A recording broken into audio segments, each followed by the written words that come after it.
قال یا محمد، اے محمد، اخبرنی عن الاسلام، ہمیں اسلام کے بارے میں بتائیے کہ اسلام کسے کہتے ہیں۔ قال، تو اللہ کے نبی نے فرمایا اسلام کے بارے میں جاننا چاہتے ہو کہ ہاں؟ کہا الاسلام ان تؤمن، الاسلام ان تشهد ان لا الہ الا اللہ، اسلام یہ ہے کہ تم اللہ کے علاوہ کسی اور کو معبود نہ مانو، اس بات کی گواہی دو کہ اللہ کے علاوہ کوئی معبود نہیں، وَأَنَّ مُحَمَّدَ الرَّسُولُ اللَّهِ، اور اس بات کی گواہی دو کہ محمد اللہ کے رسول ہیں، وَتُقِيمَ الصَّلَاةَ، پانچوں وقت کی نماز پابندی کے ساتھ قائم کرو، وَتُؤْتِيَ الزَّكَاةَ، استطاعت ہونے پر، صاحب حیثیت ہونے پر اپنے مال کی پوری زکوٰۃ ادا کرو، وَتَصُومَ رمضان، رمضان کے پورے مہینے کے روزے رکھو، وَتَحُجَّ الْبَيْتَ إِنِ اسْتَطَعْتَ إِلَيْهِ سَبِيلًا، اور خانہ کعبہ کی زیارت کرو، حج کرو، اگر وہاں تک جانے کی استطاعت ہے تو، وہاں تک جانے کی طاقت ہے تو تم حج بھی۔ الحمدللہ نحمدہ ونستعینہ ونستغفرہ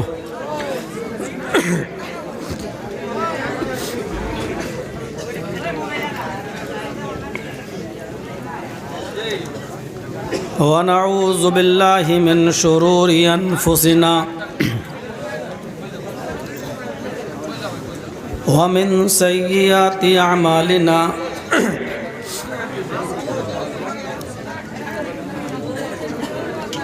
من يهده الله فلا مضل له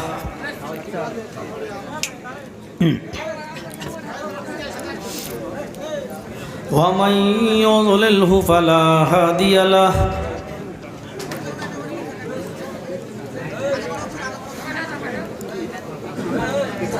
وأشهد أن لا إله إلا الله وحده لا شريك له،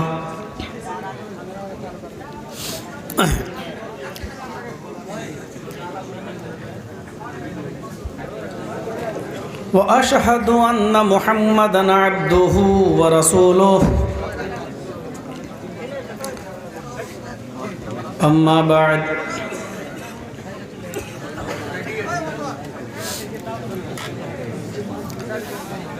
فإن خير الحديث كتاب الله،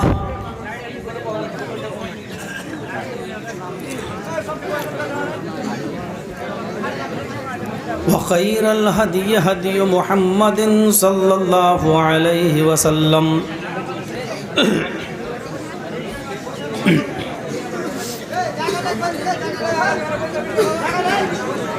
وشر الأمور محدثاتها وكل محدثة بدعة،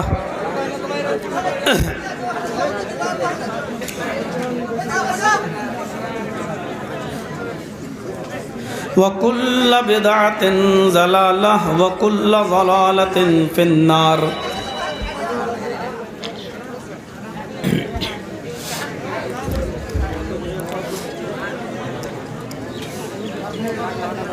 أعوذ بالله من الشيطان الرجيم، بسم الله الرحمن الرحيم،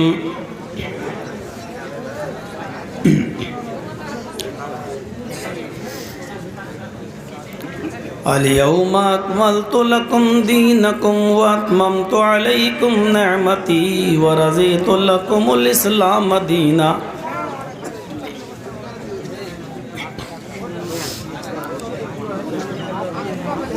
رب اشرح لي صدري ويسر لي أمري واحلل عقدة من لساني يفقهوا قولي۔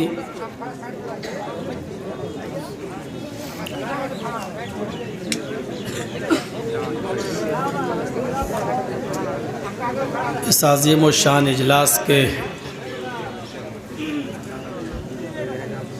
معزز صدر محترم، اسٹیج پر تشریف فرما موقر علماء کرام،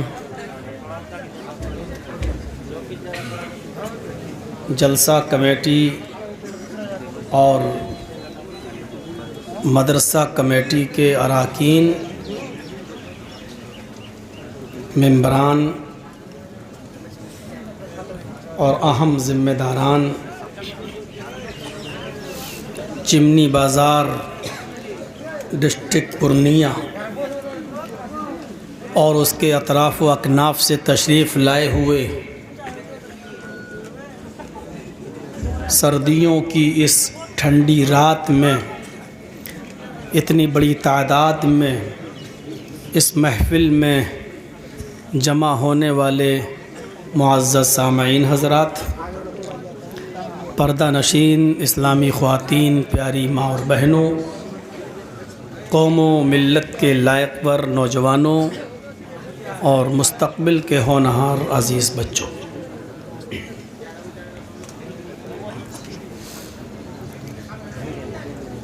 مختلف علماء کرام سے آدھی رات تک، رات کے تقریباً 12:30 بجے تک ان کے مختلف موضوعات پر، مختلف عناوین پر علماء کرام سے آپ نے ان کے اپنے مخصوص لب و لہجے میں بہت ہی خوبصورت اور اچھی باتیں آپ نے سماعت فرمائی۔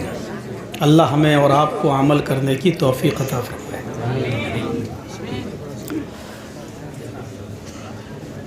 دستور کے مطابق میرا جو ٹائم عام طور پر ہوتا ہے، اس ٹائم پر مجھے دعوت دی گئی، میں بھی اسی سلسلے کو آگے بڑھاتا ہوں۔ آدم علیہ السلام سے لے کر محمد الرسول اللہ صلی اللہ علیہ وسلم تک جتنے بھی پیغمبر آئے، سارے پیغمبروں کا دین اسلام تھا۔ یہ کہا جا سکتا ہے کہ جب آدم سے لے کر محمد الرسول اللہ تک جب سب کا دین اسلام تھا اور سارے نبی اسلام ہی کو لے کر آئے، تو اللہ نے اتنے نبیوں کو کیوں بھیجا؟ جب سب کا دین ایک ہی تھا تو ایک ہی نبی کو بھیج دیتا، سارے نبیوں کو، اتنے پیغمبروں کو اس نے کیوں بھیجا؟ یہ اعتراض کیا جا سکتا ہے۔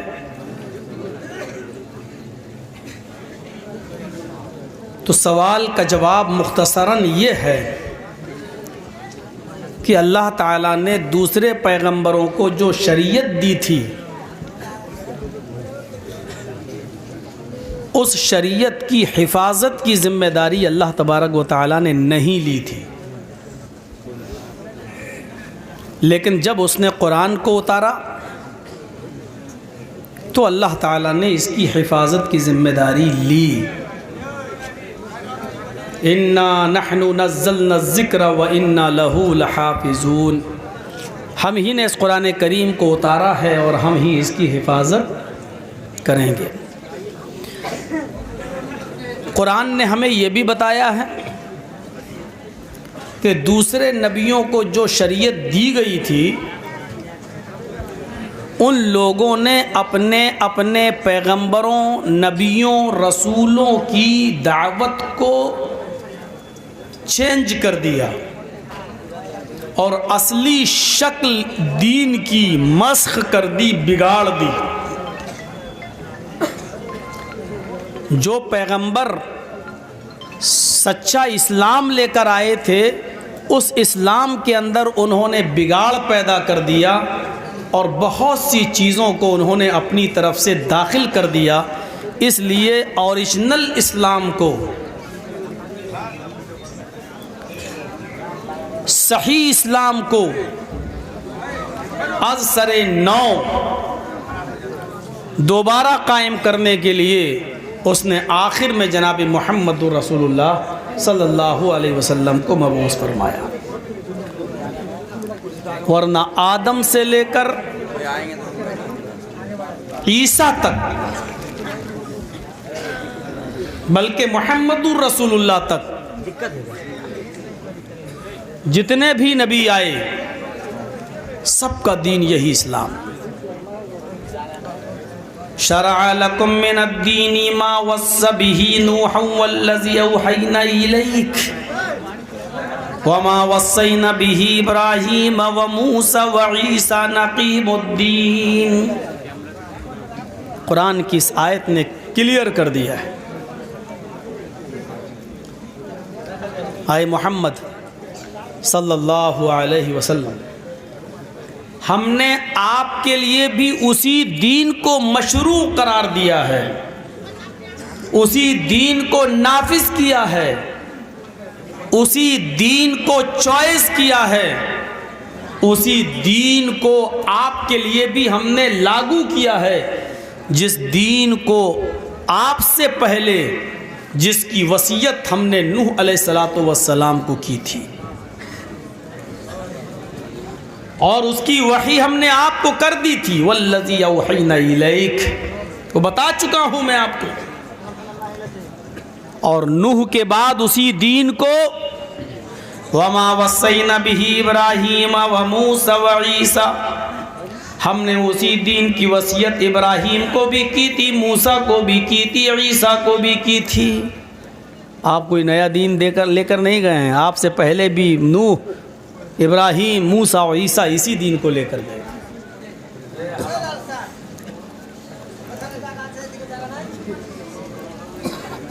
یہی دین تھا سب کا، اسی لیے کلمہ بھی سب کا ایک تھا.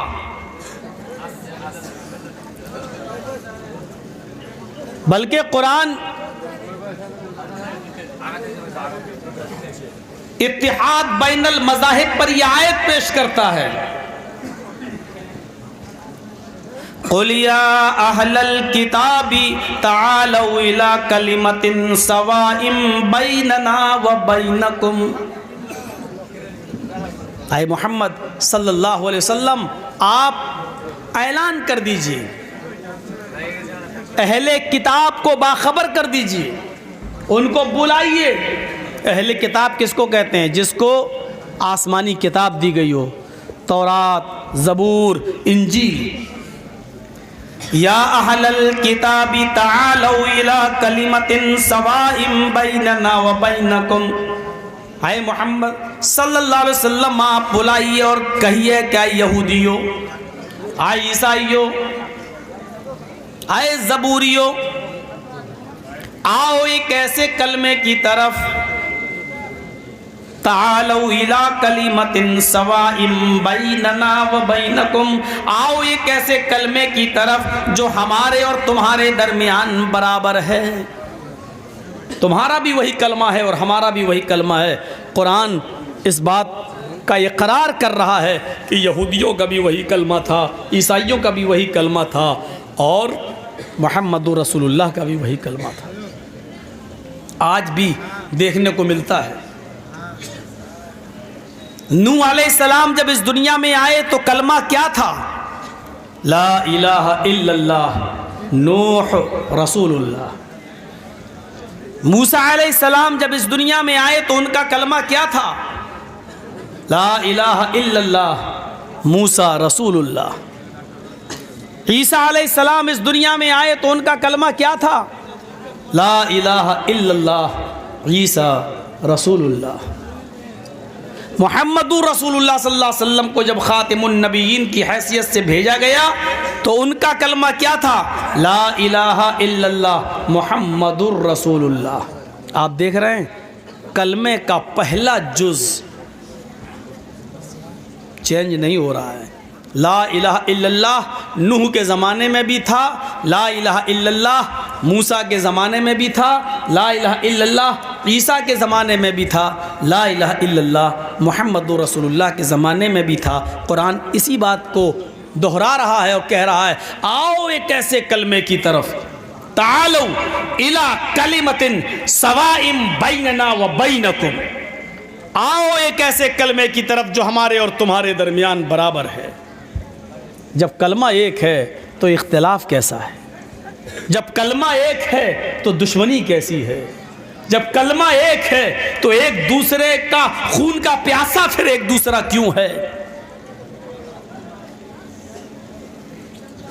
اور یہ ہم اور آپ سب جانتے ہیں کہ اسلام نے سب کو ایک باپ کی اولاد بتایا ہے، ایک ماں کی سنتان بتایا ہے۔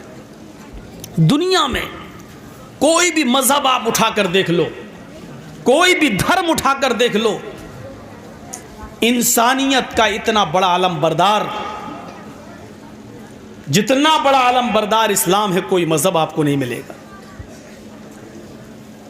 جو ہندوؤں کو، عیسائیوں کو، یہودیوں کو، عیسائیوں کو، سکھوں کو، جینیوں کو، بدھسٹوں کو اور دنیا میں جتنے بھی دھرم زندہ ہیں ان تمام دھرم کے ماننے والوں کو ایک خاندان سے جوڑتا ہے، ایک خاندان کا بتاتا ہے، ایک خاندان سے جوڑتا ہے۔ یا ایھا الناس انا خلقناکم من ذکر و انثی وجعلناکم شعوبا وقبائل لتعارفوا۔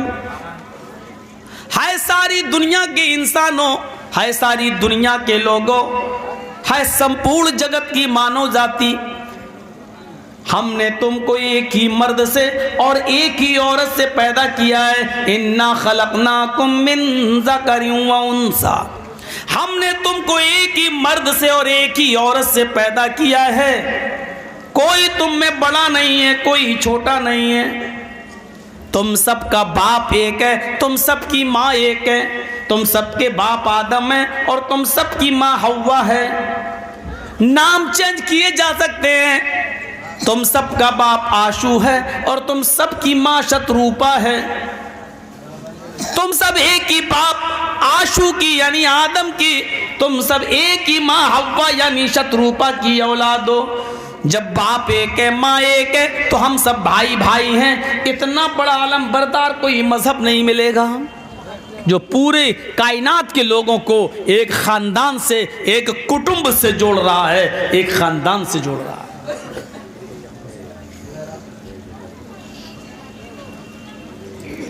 اس لیے بنیادی چیزیں آج بھی ایک ہیں، شکلیں صرف بگڑی ہوئی دکھائی دیتی ہیں۔ وعن عمر بن الخطاب رضی اللہ تعالی عنہ قال بینما نحن عند رسول اللہ صلی اللہ علیہ وسلم ذات یوم استلع علینا رجل شدید بیاض الثياب وشدید سواد الشعر لا يرى علیہ اثر السفر ولا يعرف منا احد حتى جلس الى النبي صلی اللہ علیہ وسلم فاسند ركبتيه الى ركبتيه ووضع كفيه على فخذيه وقال يا محمد اخبرني عن الاسلام قال الاسلام ان تشهد ان لا اله الا الله وان محمد رسول الله وتقيم الصلاه وتؤتي الزكاه وتصوم رمضان وتحج البيت ان استطعت اليه سبيلا۔ رواہ البخاری فی کتاب التوحید ورواہ مسلم فی کتاب الایمان۔ اس حدیث کو امام بخاری کتاب التوحید میں اور امام مسلم کتاب الایمان میں لائے ہیں۔ اس حدیث کو حدیث جبریل کے نام سے یاد کیا جاتا ہے۔ میرے بھائیوں، حضرت عمر فاروق رضی اللہ تعالیٰ عنہ اللہ کے نبی صلی اللہ علیہ وسلم کے بارے میں بتاتے ہیں کہ ہم لوگ نبی کی محفل میں بیٹھے ہوئے تھے، چند صحابہ نبی کے ساتھ بیٹھے ہوئے تھے کہ اچانک ہم نے ایک شخص کو آتے ہوئے دیکھا۔ استلع علینا رجل شدید بیاض الثیاب، ایک آدمی کو ہم نے آتے ہوئے دیکھا، وہ بہت ہی زیادہ سفید کپڑے پہنے ہوئے تھا۔ شدید بیاض الثیاب، کپڑے بہت زیادہ سفید تھے۔ وشدید سواد الشعر، بال بہت زیادہ کالے تھے۔ لا یرا علیہ اثر السفر، کپڑے اتنے چمک رہے تھے کہ ایسا نہیں لگ رہا تھا کہ یہ آدمی سفر سے آیا ہے، ایسا لگتا تھا جیسے یہیں کہیں سے آیا ہے، یہیں کہیں کا رہنے والا ہے۔ لیکن وہ یہاں کہیں کا رہنے والا بھی نہیں تھا، کیونکہ اگر آس پاس کا کہیں رہنے والا ہوتا تو ہم نے زندگی میں اس کو کبھی دیکھا ہوتا، لیکن ہم نے کبھی دیکھا نہیں، اس لیے ولا یعرف منا احد، ہم میں سے کوئی اس کو پہچانتا بھی نہیں تھا کہ یہ کون ہے، آس پاس کا بھی نہیں تھا اور دور سے بھی نہیں دکھائی دے رہا تھا کہ دور سے آیا ہو، کیونکہ دور سے آنے والا مسافر پراگندہ حال ہوتا ہے، چہرے پہ مٹی ہوتی ہے، بال بکھرے ہوتے ہیں، کپڑے گندے ہوتے ہیں، دھول مٹی ہوتی ہے، لیکن اس کے کپڑے چمک رہے ہیں، اس لیے مسافر بھی نہیں لگ رہا تھا۔ اگر مسافر نہیں تو ہمارے گاؤں کا بستی کا ہوگا، لیکن ہماری بستی کا بھی نہیں تھا۔ اگر بستی کا ہوتا تو کوئی پہچانتا، ہم میں سے کوئی پہچان بھی نہیں رہا تھا۔ حتیٰ جلس الی النبی صلی اللہ علیہ وسلم، وہ آیا اور نبی اکرم کے پاس آ کر بیٹھ گیا۔ فاسند رکبتیہ الی رکبتیہ، نبی اکرم کے گھٹنوں سے اپنے گھٹنے ملا دیے۔ اللہ کے نبی کے پاس بیٹھ گیا۔ ہم لوگ اتحیات میں بیٹھتے ہیں نا، ایسے ہی اللہ کے نبی بیٹھے تھے اور یہ آیا اور ایسے ہی بیٹھ گیا، اپنے گھٹنے اللہ کے نبی کے گھٹنے سے ملا دیا۔ فاسند رکبتیہ الی رکبتیہ، اور اپنے دونوں ہاتھ کی ہتھیلیاں نبی کی ران پر رکھ لیں، ایسے ایسے بیٹھ گیا نبی کی ران پر۔ وقال یا محمد، اور کہا آئے محمد۔ اس نے یا رسول اللہ نہیں کہا، نام لیا۔ اگر ہماری بستی کا کوئی آدمی ہوتا تو یا محمد نہیں کہتا، یا رسول اللہ کہتا۔ یہ کون اجنبی آدمی ہے جو آ کر نام لے رہا ہے؟ قال یا محمد، اے محمد، اخبرنی عن الاسلام، ہمیں اسلام کے بارے میں بتائیے کہ اسلام کسے کہتے ہیں۔ قال، تو اللہ کے نبی نے فرمایا اسلام کے بارے میں جاننا چاہتے ہو کہ ہاں؟ کہا الاسلام ان تؤمن، الاسلام ان تشهد ان لا الہ الا اللہ، اسلام یہ ہے کہ تم اللہ کے علاوہ کسی اور کو معبود نہ مانو، اس بات کی گواہی دو کہ اللہ کے علاوہ کوئی معبود نہیں، وَأَنَّ مُحَمَّدَ الرَّسُولُ اللَّهِ، اور اس بات کی گواہی دو کہ محمد اللہ کے رسول ہیں۔ وَتُقِيمَ الصَّلَاةَ، پانچوں وقت کی نماز پابندی کے ساتھ قائم کرو۔ وَتُؤْتِيَ الزَّكَاةَ، استطاعت ہونے پر، صاحب حیثیت ہونے پر اپنے مال کی پوری زکوٰۃ ادا کرو۔ وَتَصُومَ رمضان، رمضان کے پورے مہینے کے روزے رکھو۔ وَتَحُجَّ الْبَيْتَ إِنِ اسْتَطَعْتَ إِلَيْهِ سَبِيلًا، اور خانہ کعبہ کی زیارت کرو، حج کرو، اگر وہاں تک جانے کی استطاعت ہے تو، وہاں تک جانے کی طاقت ہے تو تم حج بھی کرو۔ یہ بنیادی چیزیں تقریباً ہر مذہب کے اندر ہیں۔ جہاں تک کلمے کا تعلق ہے تو وہ ہر مذہب کے اندر موجود ہے۔ عیسائیوں میں there is no God but God is only one without second، اس شکل میں ملتا ہے۔ ہندو دھرم کے اندر ایکم برہما دتیہ ناستے ناستے کنچن، اس شکل میں ملتا ہے، اور کہیں کہیں تو کھل کے ملتا ہے، لا الہ ہرن پاپن الا اللہ پرم پدم۔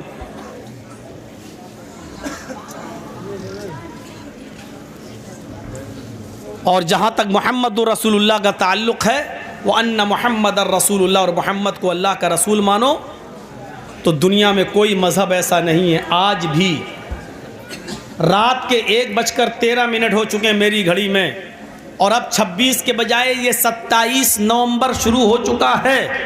اس رات کے 1:13 پر بھی دنیا میں 27 نومبر کی اس رات میں جو آپ کے ہاں جلسہ 26 نومبر کو منعقد کیا گیا ہے، لیکن 12 بجے کے بعد رات کا ٹائم چینج ہوا، اس لیے میں 27 تاریخ بول رہا ہوں۔ 27 تاریخ رات کے 1:13 پر بھی دنیا میں کوئی دھرم، کوئی مذہب ایسا نہیں ہے جس مذہب اور جس دھرم کے اندر محمد رسول اللہ کا نام موجود نہ ہو۔ وَتُقِيمَ الصَّلَاةَ، جہاں تک نماز کا تعلق ہے تو موسیٰ علیہ السلام آج بھی یہودی نماز پڑھتے ہیں، آج بھی عیسائی نماز پڑھتے ہیں، جن کو کتاب دی گئی ہے آج بھی وہ نماز پڑھ رہے ہیں۔ یہ الگ بات ہے کہ 2 ہی ٹائم کی پڑھ رہے ہیں، لیکن پڑھ رہے ہیں۔ یہ الگ بات ہے کہ ایک رکعت میں وہ کتنے رکوع کر رہے ہیں اور کتنے سجدے کر رہے ہیں، لیکن نماز ان کے یہاں آج بھی ہے۔ قرآن کہتا ہے موسیٰ علیہ السلام نے اپنی قوم سے کہا بھی تھا، اوصانی بالصلاۃ، مجھے نماز پڑھنے کا حکم دیا گیا ہے۔ عیسیٰ علیہ السلام نے بھی کہا کہ میرے اوپر نماز فرض کی گئی ہے۔ ابراہیم علیہ السلام بھی نماز پڑھا کرتے تھے، بلکہ ابراہیم علیہ الصلوۃ والسلام کی تو دعا اللہ رب العالمین نے قرآن میں ریکارڈ کی ہے. وہ یہ کہا کرتے تھے, آپ دیکھیے, ان صلاتی و نسکی و محیای و مماتی للہ رب العالمین. ان صلاتی میری نماز, و نسکی اور میری قربانی, و محیای اور میری زندگی, و مماتی اور میری موت, للہ رب العالمین اللہ رب العالمین کے لیے ہے. یہ نماز کا ذکر بھی ہر مذہب کے اندر موجود ہے. ہندو دھرم کے اندر بھی نماز کی ایک شکل ملتی ہے. یوگی اجیت ستتماتمانم رہاسے استھا ایکاکی اچتاتما نراشیر پرگرہ. شریمد بھاگوت گیتا ادھیائے 6 منتر نمبر 10. جب تم ایشور کی پوجا کرنے کے لیے کھڑے ہو تو پورے شریر کا یوگ کر لو, پورے شریر کی ایکسرسائز کر لو, پورے شریر کو جھکا لو. یہ شکل و صورت صرف نماز میں ہوتی ہے. اللہ اکبر کہہ کر اوپر نیت باندھو, کھڑے ہو کر ایکسرسائز, اللہ اکبر کہہ کر رکوع میں جاؤ. ریڑھ کی ہڈی اور پیٹھ اتنی سیدھی ہو جائے کہ پانی کا بھرا ہوا برتن بھی اگر آپ کی پیٹھ پر رکھا جائے تو گرنے نہ پائے. یہ آپ کی کمر کی ایکسرسائز. اور سجدے میں جب آپ جاتے ہیں اور پیروں کی انگلیاں زمین پر جب آپ موڑتے ہیں اور ان کو قبلے کی طرف کرتے ہیں تو پیروں کی انگلیوں سے جو نسیں کھنچتی ہیں وہ آپ کی ریڑھ کی ہڈی, اور ریڑھ کی ہڈی سے کھنچتے ہوئے وہ دماغ تک آتی ہے, اور خون کا سرکولیشن پوری دماغ تک پہنچ جاتا ہے جب آپ سجدے میں جاتے ہیں. اسی لیے اللہ کے نبی فرماتے ہیں سجدے کو زیادہ لمبا کیا کرو, کیونکہ بندہ اللہ کے سب سے زیادہ قریب تب ہوتا ہے جب وہ سجدے میں ہوتا ہے. سجدے کو لمبا کرنے کا حکم ہے, اور لمبا کرنے کا ایک فائدہ یہ ہے کہ پورا دن جو ہم اور آپ کھڑے رہتے ہیں, چلتے پھرتے رہتے ہیں, کام کرتے رہتے ہیں, تو خون کا سرکولیشن, خون کا دوران ہمارے دماغ تک اتنا نہیں پہنچ پاتا جتنا ہمارے دماغ کی نسوں اور رگوں کو بلڈ کی ضرورت پڑتی ہے, اتنا نہیں پہنچ پاتا. اس لیے جب ہم سجدہ کریں گے اور لمبا سجدہ کریں گے تو خون کا دوران اور خون کا سرکولیشن دماغ کی ایک ایک رگ تک پہنچ جائے گا. ڈاکٹر مورس بوکائے کہتے ہیں کہ جو آدمی 5 وقت کا نمازی ہو اور سجدہ لمبا کرتا ہو, امریکہ کا بہت بڑا ڈاکٹر, وہ لکھتا ہے کہ جو آدمی اسلام کے مطابق سجدہ کرنے والا بن جائے, ایسے شخص کو برین ہیمبریج کی بیماری نہیں ہو سکتی ہے, اس کے دماغ کی نس نہیں پھٹ سکتی ہے. نماز پوری ایک ایکسرسائز ہے.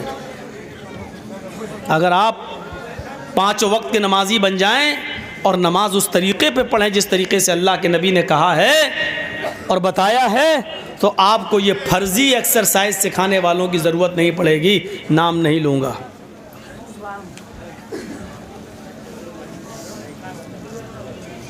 آج کل جو فرضی لوگ پیدا ہو گئے ہیں ایکسرسائز سکھانے والے, ان کی ضرورت نہیں پڑے گی اگر آپ نماز کو نبی کے طریقے کے مطابق پڑھنے لگیں. تو نماز کا ذکر بھی موجود ہے.